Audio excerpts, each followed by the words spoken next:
हम देखते हैं एग्रीगोर ने गोकू को दूसरे यूनिवर्स में भेज दिया था और ये बात गोकू को पता भी नहीं चलती। वो उस यूनिवर्स में एग्रीगोर को ढूंढने लग जाता है और वो अपनी बेस फॉर्म में आ जाता है और कहता है आखिर मैं कहाँ गया हूँ और वो एग्रीगोर कहाँ गया और मेरी बनाई हुई छलावे की दुनिया कहाँ गायब हो गई। मुझे कुछ भी समझ नहीं आ रहा है।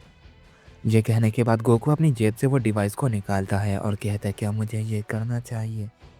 मुझे पता भी नहीं है मैं अभी कहाँ हूँ। मुझे यहाँ थोड़ी छानबीन कर लेनी चाहिए।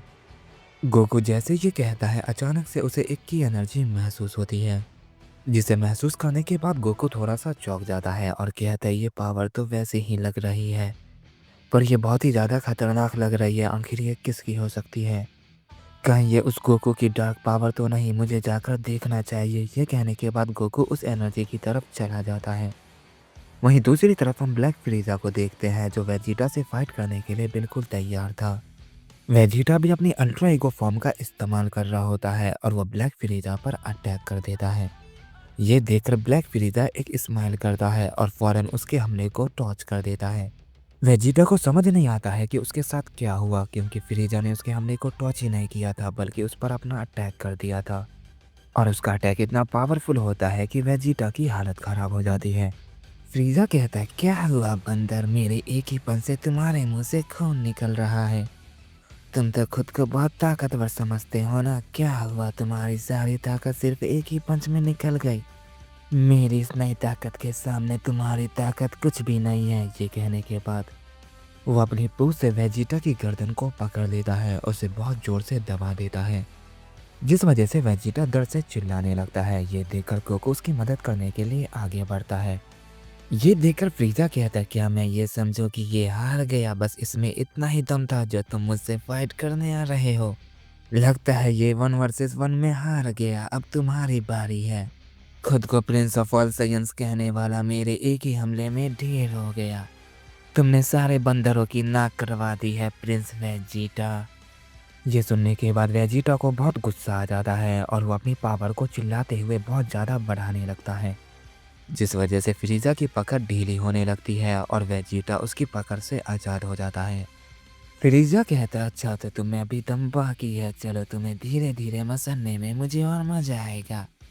इस पर वेजिटा कहता है इस बार मैं तुम्हें नहीं छोड़ूंगा कमीने, कहीं के मैं तुम्हें ख़त्म कर दूंगा। ये कहने के बाद वेजिटा अपनी डिस्ट्रक्शन पावर को और ज़्यादा बढ़ाता है और वो फ्रीजा पर अटैक कर देता है। सैतामा ये देखकर कहता है इनकी पावर तो सच में बहुत ज़्यादा है। इन्हें हराने के लिए मुझे और ज़्यादा ट्रेनिंग करनी होगी। गोकू भी उनके फाइट देखकर कहता है फ्रीजा बहुत ज़्यादा ताकतवर हो चुका है, पता नहीं वेजिटा उसे हरा भी पाएगा या नहीं। मुझे यकीन नहीं हो रहा आखिर उसने इतनी जल्दी अपनी पावर को इतना ज़्यादा कैसे बढ़ा लिया। वेजिटा अपनी अल्ट्रा ईगो की फॉर्म में भी उसे हरा नहीं पा रहा है। ये तो नामुमकिन सा लग रहा है। इसके बाद हम वेजिटा को देखते हैं जो अपनी पूरी ताकत से फ्रीजा पर अटैक कर रहा था लेकिन उसके हमले से फ्रीजा को ज़्यादा नुकसान नहीं हो रहा था। वेजिटा कहते हैं नामुमकिन, आखिर ये कैसे हो सकता है। मैं अपनी पूरी ताकत से उस पर अटैक कर रहा हूँ लेकिन उसे कुछ भी नहीं हो रहा है। ऐसा लग रहा है कि वो मेरे साथ खेल रहा है। अगर ऐसा है तो मैं इसे एक ही बार में ख़त्म कर दूंगा। ये कहने के बाद वेजिटा अपना अल्ट्रा फाइनल फ्लैश अटैक तैयार करता है और अपनी पूरी ताकत से वो अटैक फ्रीजा पर कर देता है। फ्रीजा भी ये देखकर अपने एक हाथ को आगे करता है और कहता है मैं भी तुम्हें अपनी असली ब्लैक पावर दिखाता हूँ। ये कहने के बाद वो अपनी ब्लैक पावर रिलीज करके एक अटैक बनाता है और हम देखते हैं उनका अटैक आपस में टकरा जाता है जिससे वहाँ पर बहुत ही बड़ा धमाका होता है। वेजिटा कहता है आखिरकार उसका खेल खत्म हुआ। तभी फ्रीजा कहता है किसका खेल खत्म हुआ, तुम तो बच गए हो। मुझे लगा था तुम मारे जाओगे पर मैंने जितना सोचा था तुम में उससे थोड़ा ज़्यादा दम निकला। ये कहते ही वो वेजिटा पर एक पावरफुल पंच कर देता है लेकिन अचानक से गोकू बीच में आकर उस पंच को ब्लॉक कर लेता है और वो अपनी ट्रू अल्ट्रा इंस्टिंक्ट की फॉर्म में होता है। वेजिटा ये देखकर बहुत गुस्सा हो जाता है और कहता है ये मेरी फाइटर काकारोट, आखिर तुम बीच में क्यों आए। इस पर गोकू कहता है वेजिटा ये बहुत ज़्यादा ताकतवर है, हमें मिलकर इसे हराना होगा, इसीलिए कोई भी बेवकूफ़ी मत करो। फ्रीजा कहता है अच्छा हुआ तुम भी आ गए, तुमसे लड़ने में मुझे काफ़ी मजा आएगा। और तुम्हारा दोस्त वो टकला कहाँ गया, तुम्हें मारने के बाद मैं उसे भी ख़त्म कर दूंगा। जैसा कि मैंने पहले तुम्हारे एक टकले दोस्त को मारा था, उसका नाम क्या था, क्रिलिन। गोकू कहता है इस बार तुम किसी को नहीं मार पाओगे, मैं तुम्हें ऐसा कुछ भी नहीं करने दूंगा। इस पर फ्रीजा कहता हाँ देखता हूँ तुम मुझे कैसे रोक पाते हो। इसके बाद हम सैतामा को देखते हैं जो ये देखकर कहता है वो दोनों से फाइट कर रहे हैं। मतलब मेरे पास सही मौका है, सही मौका देखकर मैं उन पर अटैक कर दूंगा। उसके बाद मैं उनकी ताकत छीन के और भी ज़्यादा ताकतवर बन जाऊंगा। इसके बाद हम डार्क गोकू को देखते हैं जो ज़मीन पर अभी भी पड़ा हुआ था, वो हिल नहीं पा रहा होता है। पर उसके अंदर से आवाज़ आ रही होती है और वो आवाज़ किसी और की नहीं बल्कि दी ट्विंस की थी। वो कहते हैं आखिर उसने ये इतनी आसानी से कैसे किया। इसकी बॉडी हिल क्यों नहीं पा रही, लगता है उसका असर इसकी बॉडी पे बहुत बुरा पड़ा है। भले ही उसने असुरा की सोल को इस बॉडी से निकाला है लेकिन ये बॉडी बिल्कुल फ्रीज हो गई है। अगर मैं सही वक्त पर ऐसा नहीं करता तो ये बेवकूफ़ मारा जाता। पर इसमें इसकी कोई गलती नहीं थी क्योंकि फाइट तो हम कर रहे थे। पर मानना पड़ेगा वो काफ़ी कमाल का था, मैं उससे दोबारा ज़रूर लड़ना चाहूँगा। मुझे लगा नहीं था कि वो इतने पावरफुल वॉरियर को हमारे लिए बैठा कर रखेगा। उस कमीने शैडो ने जो चोट हमें दिया है वो अभी तक ठीक नहीं हुई, उसकी वो ताकत कमाल की है। और जब तक मेरे पास पैरेलल यूनिवर्स की पावर नहीं आ जाती मैं उन्हें कॉपी नहीं कर सकता, लेकिन जल्द ही वो मेरे पास होगी। ये कहते ही अचानक से गोकू का हाथ हिलता है और हम देखते हैं उसके अंदर से एक पावर रिलीज होती है। और हम देखते हैं गोकू अब होश में आ जाता है और कहता आखिर अभी मेरे साथ क्या हुआ था। और तभी उसके अंदर से दी ट्विंस कहता है तुम अभी मरते मरते बचे हो लेकिन चिंता मत करो, जब तक मैं हूँ तुम्हें कुछ भी नहीं होगा। मैं तुम्हें इतनी आसानी से नहीं मरने दूंगा। उसने असुरा की सोल को चुरा लिया है, हमें वो वापस लेनी होगी।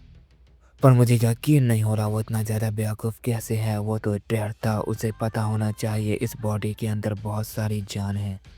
फिर उसने एक ही जान क्यों निकाली, क्या इसके पीछे कोई रीज़न है या वो कुछ और चाहता है। ज़रूर कुछ बहुत बुरा होने वाला है, मुझे ये पता लगाना होगा। इसके बाद हम डेथ और बाकी सबको देखते हैं जो जा रहे थे। डेथ कहता है डार्किन तुमने एक गलती कर दी है और तुम्हारी वजह से ये सबको भुगतना पड़ेगा, तुम्हें थोड़ा संभल के रहना होगा। डार्किन कहता है डेथ ये तुम क्या कह रहे हो। इस पर डेथ कहता है तुम्हें जल्दी पता चल जाएगा। तुम पे पैरेलल यूनिवर्स की डार्क और प्योर पावर दोनों है। इसका मतलब ये नहीं कि तुम किसी को भी आसानी से हरा सकते हो। तुम्हारा सामना दी ट्विंस से था, भले ही वो दूसरे यूनिवर्स का हो। तो अगली बार किसी से जब फाइट करो तो थोड़ा संभल के करना। इस पर डाइकन कहता है क्या तुम्हारा कहने का मतलब ये तो नहीं वो अभी भी जिंदा है। इस पर डेथ कहता है शायद हो सकता है क्योंकि दी ट्विंस को मारना इतना आसान नहीं, कोई भी इतनी आसानी से उसकी जगह नहीं ले सकता है। अगर मैं उसकी सोल निकाल भी लेता तो एक प्रॉब्लम थी। इस पर शैडो कहता है ये तुम क्या कह रहे हो डेथ, कहीं ऐसा तो नहीं तुम उससे डर गए। इस पर डेथ मुस्कुराता है और कहता है तुमने ये क्या कहा, मैं चाहता तो उसे आसानी से मार सकता था। ऐसा नहीं कि मैं उससे डर गया बल्कि बात कुछ और है। तुम्हारे अटैक से वो बिल्कुल कमज़ोर पड़ गया था और मैं उसकी सोल निकाल लेता और बाकी डार्क और प्योर पावर वो डार्कन देख लेता, वो उसे एब्जॉर्ब कर देता। पर एक चीज़ थी जो मैं जानता हूँ और वो तुम नहीं जानते, और वो तुम्हें जल्दी खुद ही पता चल जाएगा। इस पर शैडो कहता है कहीं ऐसा तो नहीं मास्टर ने तुम्हें से मारने से मना किया था। मुझे खुल के बताओ डेथ, आखिर बात क्या है। डेथ कहता है थोड़ा सब्र रखो शैडो, वक्त आने पर तुम्हें सब कुछ खुद ही पता चल जाएगा। डेथ की बात सुनकर डार्क, डाइकन और शैडो थोड़ा सा शौक में रहते हैं और उनके मन में डेथ की बातें घूम रही होती है और उन्हें समझ नहीं आ रहा था कि आखिर बात क्या है। इसके बाद हम पैरेलल यूनिवर्स के यूरा को देखते हैं जो डोमान से कहता है आप जानते हैं मैं यहाँ पर क्यों आया हूँ और मुझे यहाँ पर नंबर 1 ने भेजा है। इस पर डोमान कहता है तुम जानते हो तुम किससे बात कर रहे हो। ये सुनकर यूरा थोड़ा सा डर जाता है और कहता है जी मैं जानता हूँ लेकिन आपके दोस्त ने मुझे यहाँ पर भेजा है। डोमान कहता है लेकिन ये तो तुम चाहते हो कि मैं उसे मार दूँ।